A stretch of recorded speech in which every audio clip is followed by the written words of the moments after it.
Mais uma vez estamos para estudar a lição da Escola Bíblica Dominical, a lição da Escola Bíblica Dominical da nossa igreja, Igreja Batista Jardim das Esmeraldas.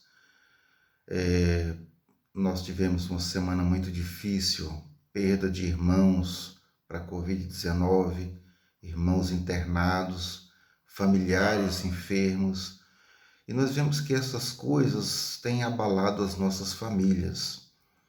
E as famílias que são o centro de tudo que acontece na sociedade, quando a família é abalada, a sociedade fica abalada. Então nós vemos que hoje, nós vemos que estão todos atordoados, as famílias estão com problemas, sofrendo por conta dessa situação. A sociedade também está sofrendo. Nós vamos falar hoje na nossa lição, a lição tem o título de Desencontros Familiares e são baseados nos textos de Gênesis 37 e 38. Na realidade, esses textos de Gênesis que nós estamos estudando, já estamos caminhando para o final do livro de Gênesis, e nós vemos o plano de Deus, né? É importante a gente nunca esquecer do plano de Deus, desde o princípio, mas vamos pegar a ideia da promessa feita a Abraão, né? Abraão renovada a Jacó, a Isaac, Abraão, Isaac, Jacó, né? E essa situação vai chegar então na história de hoje, que é a descendência de Jacó. A história a primeira história da nossa lição é a história de José. Ela está no capítulo 37. Só vamos verificar aqui o que diz no capítulo 37, dos versos de 1 a 4. Esta é a história da família de Jacó. Quando José tinha 17 anos, pastoreava os rebanhos com seus irmãos, ajudava os filhos de Bila e os filhos de Zilpa, mulheres de seu pai, e contava a seu pai a fama deles. Ora, Israel gostava mais de José do que de qualquer outro filho, porque ele havia nascido da sua velhice. Por isso mandou fazer para ele uma túnica longa.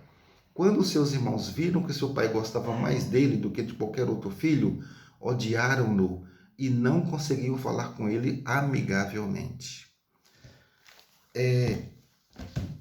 Jacó, que aqui teve o seu nome mudado para Israel, era descaradamente tinha preferência por José. Essa predileção de Jacó para com José, suscitou o ódio dos seus irmãos. Então, esse desencontro aqui, eles servem de lição para a nossa vida, na criação dos nossos filhos e tudo mais. Então, tudo que o pai fazia para José era motivo de rancor e mágoa de seus irmãos. Então, o seu pai mandou fazer uma túnica longa para eles e os seus irmãos ficaram muito tristes. Somado a isso, José tinha alguns sonhos em que sempre os seus sonhos, os irmãos estavam em situação de subserviência a eles. E ele contava esses sonhos. Eles ficavam mais irados ainda. E se nós olharmos a história, vamos verificar que eles então planejaram matá-lo. Olha só, a predileção suscitou o ódio. O ódio suscitou o desejo de vingança. Planejaram matá-lo. Certa vez, quando os irmãos estavam lá no campo, o texto diz aqui, José foi para lá amando seu pai e eles então resolveram executar o plano de matá-lo. Só que, por orientação de um dos irmãos, eles decidiram não matá-lo, jogá-lo num poço sem vazio, que tinha lá um poço sem água lá, né? E esse irmão que fez essa sugestão, Rubem, segundo o texto bíblico, ele tinha a intenção de depois resgatar José e devolver ao pai. Ocorre que vinha uma caravana de ismaelitas, filhos de Ismael, outro filho lá de Abraão, a caminho do Egito. Então os irmãos decidiram, por sugestão de Judá, vendê-lo. Ou seja, seria mais lucrativo vendê-lo. E aí então venderam José para os ismaelitas. Essa sucessão de erros surgiu mais um problema. Eles tiveram que inventar uma mentira para o pai. Pegaram a túnica de José, mataram um animal, sujaram de sangue e levaram para o pai. O pai, então, ficou muito triste, provocou muito sofrimento no seu pai. Olha o tanto de coisa ruim que sobreveio a essa família em função dessas desobediências, desses pecados, dessas transgressões. Eles não sabiam, eles não tinham clareza, mas eles estavam cumprindo o plano de Deus. Porque a ida de José para o Egito foi fundamental para que eles pudessem ser salvos da fome em Canaã, posteriormente, como a história vai mostrar, bem como também levá-los ao primeiro cativeiro, ao grande cativeiro, de onde eles sairiam posteriormente para a Terra Prometida. Pois bem, deixemos de lado então essa primeira história, aqui de forma bem rápida, bem sucinta, e passemos para a continuação da história dessa família, mas agora já com o filho Judá, o quarto filho de Jacó. Então, Judá, ele afastou-se da sua família, desobedecendo também a tradição, desobedecendo a orientação dos seus pais, desobedecendo aquilo que Deus orientava para não se casar com mulher estrangeira. E ele foi e se uniu a uma mulher estrangeira, uma mulher cananeia, né? E lá ele teve 3 filhos, Onã e Selá. Conta o texto bíblico que e Onã, eles eram maus aos olhos de Deus. E então, ele casou-se com Tamar, uma mulher estrangeira. Mas, devido à maldade de ele acabou morrendo. O texto bíblico fala, Deus o matou. Nós não sabemos as circunstâncias que isso aconteceu, mas então Deus o matou. Então, Tamar ficou viúva. Segundo a tradição, o outro filho mais novo, ele deveria assumir a esposa do seu irmão para perpetuar a sua descendência. Não podemos esquecer que existia o conhecimento familiar da promessa. Mas o que Onã fez? Sabendo que a sua descendência com Tamar não seria sua, ou seja, a descendência com Tamar não seria sua, ele praticou um ato de desobediência. Ele procurava Tamar, tinha relações com ela, mas ele derramava o seu sêmen na terra para não perpetuar a descendência dela. É o que nós poderíamos chamar de coito interrompido. E o nome de Onã surgiu, então, a palavra onanismo posteriormente. Essa prática do irmão assumir a esposa do falecido é que veio a ser conhecido posteriormente como lei do levirato. Pois bem, essa desobediência de Onã, não a desobediência de praticar o coito interrompido, porque poderia ser muito bem um método de contraceptivo, mas a questão da desobediência àquilo que ele estava proposto a fazer, aquilo que o seu pai esperava que ele fizesse, aquilo que era o resultado a cumprimento da promessa.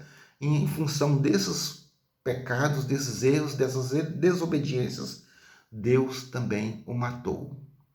Ocorre que Selá, o terceiro filho de Judá, era muito novo. Então Judá, temendo que pudesse acontecer alguma coisa ao seu terceiro filho, falou assim para Tamar, Tamar, volte para a casa do seu pai, guarde a sua viuvez até que Selá cresça e se torne capaz de honrar você com a descendência.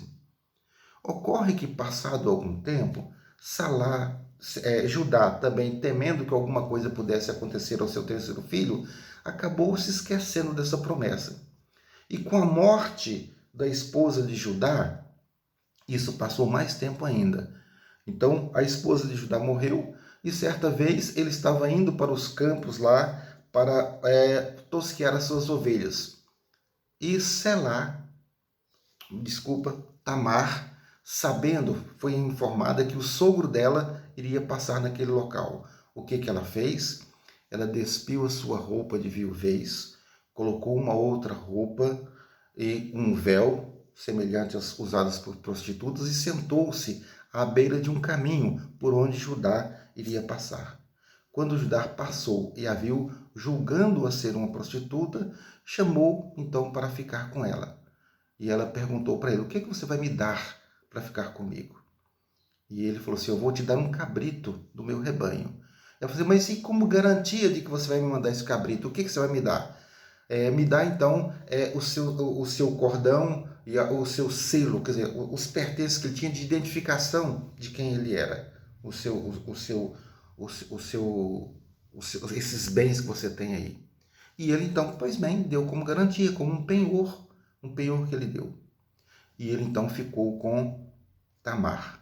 Ocorre que ela engravidou-se. Ela voltou-se para a sua casa de seus pais, despiu aquela roupa, vestiu-se da sua viuvez e ficou lá. Passado 3 meses, chegou a notícia para Judá de que a nora dele havia cometido pecado e estava grávida.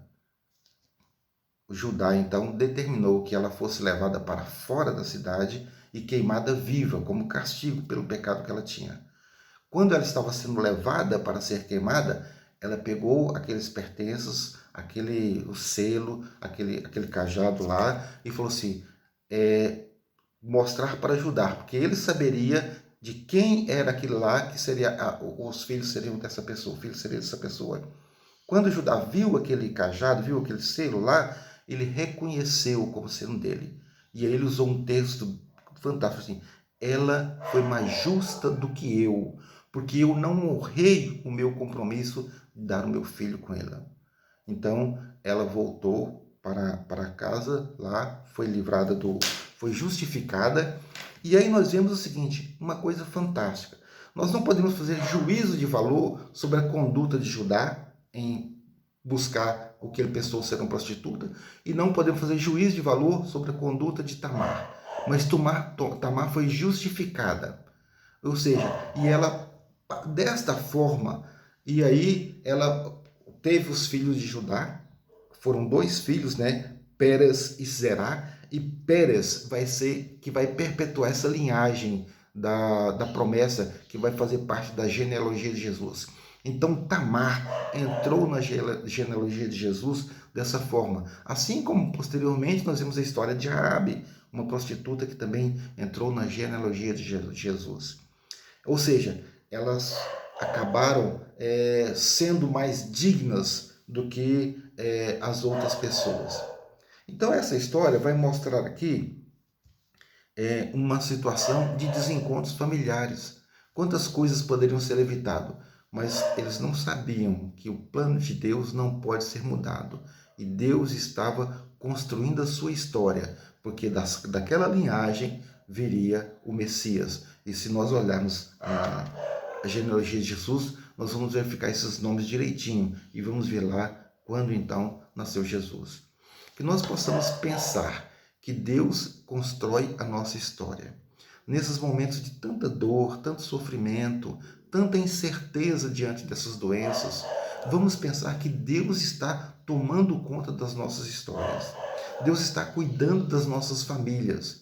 Que nós possamos então buscar sempre a vontade dEle, para que nós não possamos desobedecê-lo nem nos afastar dos seus ensinamentos, porque isso vai nos poupar sofrimento, vai nos poupar angústias e vai fazer com que nós sejamos honrados pelo cumprimento do plano de Deus em nossas vidas. Que Deus possa nos abençoar, abençoar todas as pessoas da nossa igreja, todas as pessoas que estão enfermas, abençoar as pessoas enlutadas e todas as outras pessoas, conhecidas ou não, que têm sido dilaceradas por essa doença tão terrível. Que possamos então, com humildade, com confiança, depositarmos a nossa vida na mão de Deus para cada dia mais estarmos buscando a sua vontade em nossas vidas. Amém.